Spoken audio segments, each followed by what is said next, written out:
there's a woman walking down the sidewalk, and she's walking along, talking about her next appointment, carrying all her bags with her, phone in one hand, coffee in another, and somehow this crack in the sidewalk caused her to stumble, bumble, and finally she fell to the ground.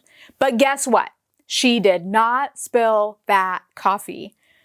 So like this woman, my question to you is this: when we're thinking about perfectionism, what are you holding on to so very carefully that you never mess up? Doesn't matter what comes your way. This, whatever this is that you're holding in your hand, this will never spill or break. Is it your looks?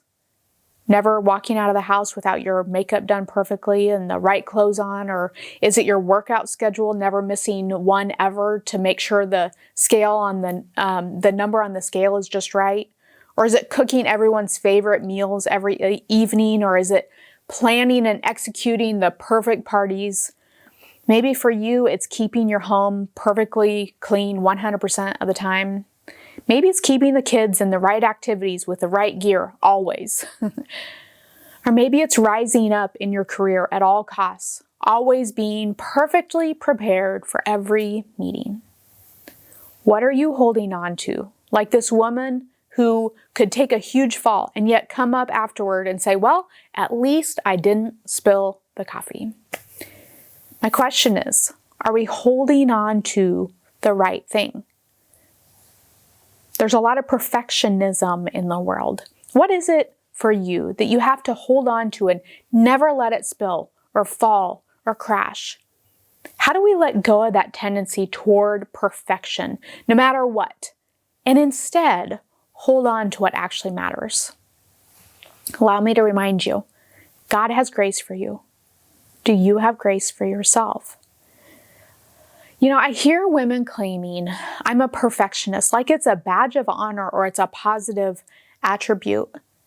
And it so hurts my heart to know women carry this around, that they pride themselves on attempting to do all things perfectly. The thought of attempting to live this way feels heavy, like a ton of bricks laying across the shoulders of a woman who's attempting to get it all right.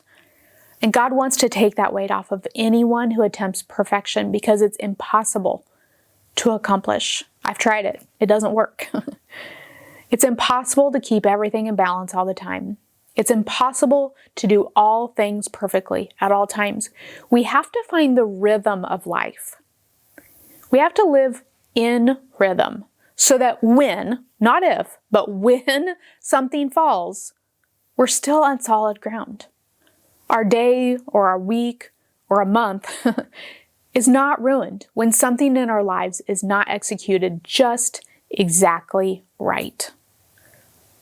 I've been accused of perfectionism, and I've definitely had a tendency to lean that way. And I've learned what works best for me is the approach of doing things with excellence instead, not perfection, but excellence. My motto is this: anything worth doing is worth doing well, especially for the Lord.